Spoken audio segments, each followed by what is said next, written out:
Hello, friends, and welcome once again to LegalBiz Cafe. I am your host, attorney Shaune B. Listen, we are here today to talk about what it takes to build an extraordinary business. But before we do that, I want to give you a little bit of information about what we're doing here on LegalBiz Cafe. You see, I am a business consultant and business attorney. I work with frustrated entrepreneurs, and I give them the tools and the resources that they need in order to start, build, or fix the business of their dreams. And so here on LegalBiz Cafe, that means we're dealing with your mindset. We deal with the issues that create fear in you, the issues that create resistance in you, the issues that create limiting beliefs, and all kinds of problems that leave you standing still and unable to start, build, or fix that wonderful business. So that is what we do. But I also want to invite you to listen to my other weekly podcast called Your Business Accelerated. Now, on Your Business Accelerated, we deal with those hardcore legal and business issues that stop you dead in your tracks and make you feel like you're about to make the wrong decision. And so you make no decision at all, which can tank your business overnight. So when you listen to LegalBiz Cafe and you listen to Your Business Accelerated, you get two sides of the same fabulous coin that you can slip into the slot machine of life and come up with 3 cherries in a row. Then you can start, you can build, or you can fix that business that will be there as long as you want it to be there. So let's get started. Let's talk about what it takes to do all of that. And, frankly, you have to know, first of all, that it's possible. Beyond the possibility, you need to know that it's necessary as well. When your business is in trouble, it's got to be you. Who can fix it better than you? Whose dream is it anyway? Your mentor can't want it for you more than you do. Really consider that and be willing to amaze them with your commitment to yourself and your business. Now, I'll not sugarcoat the situation. When you get started, you're going to find out that it's hard, but it's so very worth it. And when you put all of these things together, when you put your mind to it and you put your heart to it, then you put your shoulder to it. It is done. There was a book called Learned Optimism by Martin Seligman. You've heard me speak of this book in the past. It's really extraordinary. In that book, Seligman tells us that we are each born with a word in our heart. And that word, ladies and gentlemen, is either yes or no. Now, if you were born with the word yes in your heart, that's a really good thing. But, it can come with its own problems. Sometimes you can run all the way out there saying, yes, yes, yes to the universe, and get yourself all the way out on a limb. If you're a yes person, you know what I'm talking about. Sometimes that limb can be pretty slim. You suddenly realize you might fall, so you may have to backtrack just a bit to keep yourself in safe territory. That's okay. At least you have a yes in your heart. How would you know if you are a person born with a no in your heart? I'll ask you a few questions. Have you learned to go through the daily motions of what you perceive to be the pain of life? Have you learned to act, or in actuality, to not act through the disappointments of life? Do you agonize over your failures and miss celebrating your successes?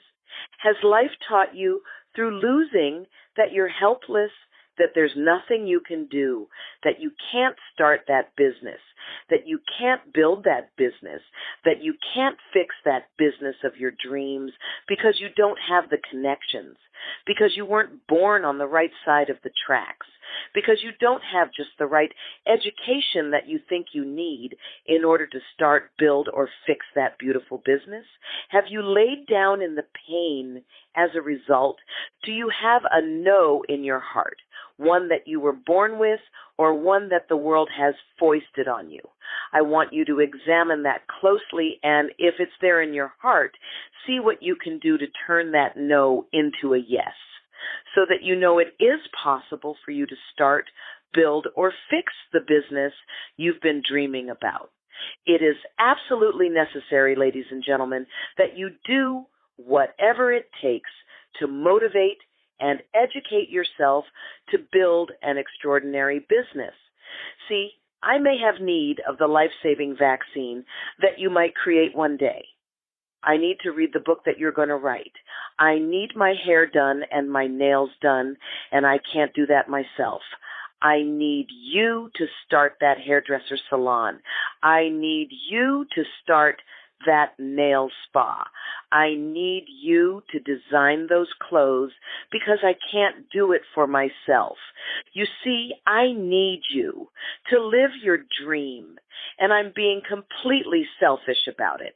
It's not for you. It's for me. Do you remember that Twilight Zone episode where the old man hated people and all he wanted to do was be left alone to read his books? It never occurred to him that those books came from people. Nonetheless, he hated people, and he just wanted to be left alone. And one day, this gentleman who worked in a bank snuck into the bank vault to read his books. At lunchtime, there was a loud noise, and the vault jammed shut, and he was locked in there, but he knew that the vault would open in 24 hours. So he didn't care because he hated people that much. Well, 24 hours later, that vault opened. The gentleman walked out of the vault, and he realized that what he had heard was a bomb, a huge explosion, and that everyone was dead except him. Well, he was very excited about it. He loved it. He danced out of the bank. He danced down the street. He danced up the steps of the library because he was going to spend the rest of eternity by himself, reading his precious books. Then he stumbled and he fell. He broke his glasses. Oh, no. The gentleman didn't know anything about fixing glasses.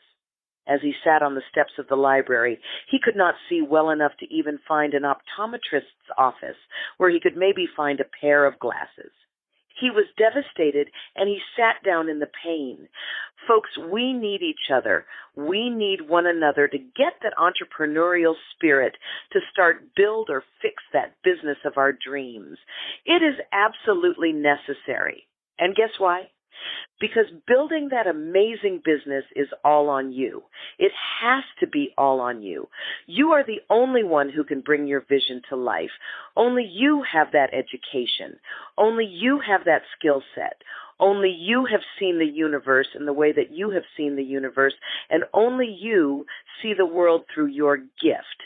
No one else can bring your gift to the world but you. It has to be you. Guess what? You may find, once you get started down that path, building your dream, people don't support you. I remember when I was a financial advisor with a multinational conglomerate. I was a Series 7, Series 63, Series 65, and the California insurance license, and I had the California bar exam under my belt as well. I wanted to practice securities law for this conglomerate I was working for. I sent my resume into the general counsel in New York. I live in California. I was willing to do the work to move to New York to start from the bottom, even taking the New York bar exam. I had that Series 7, the Series 63, Series 65, and the California insurance licensing. I just knew that I had the education this company needed me to have. Well, I got a rejection letter, not from the general counsel, and not from HR, but from the actual functioning CEO of this multinational conglomerate. Can you believe it? I couldn't. This man took time out of his day to slam a 31-year-old hopeful.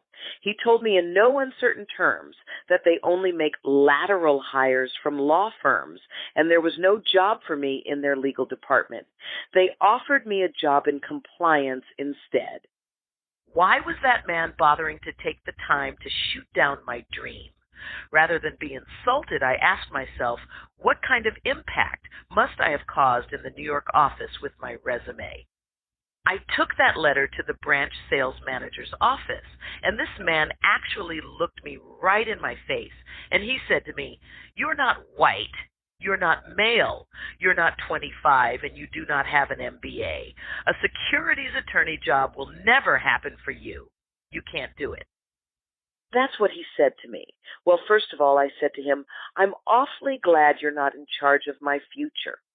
Then I took that letter and myself.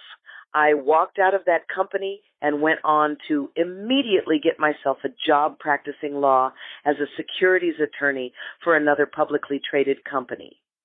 Folks, don't ever let anyone define who you are other than you.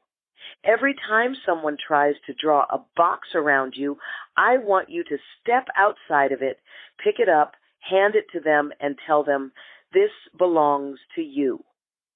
Ladies and gentlemen, I want to thank you for joining me this week on LegalBiz Cafe. I am your host, Attorney Shaune Arnold. I'd like for you to follow me on Facebook, LinkedIn, and Twitter X. My moniker in all of those places is Shaune.Arnold. You can also call me directly at 213-718-3468. Until we meet again next week, this is Attorney Shaune Arnold reminding you, as always, to maximize your competence to get the confidence you need to succeed. I'll see you next week right here on LegalBiz Cafe. Bye-bye, friends.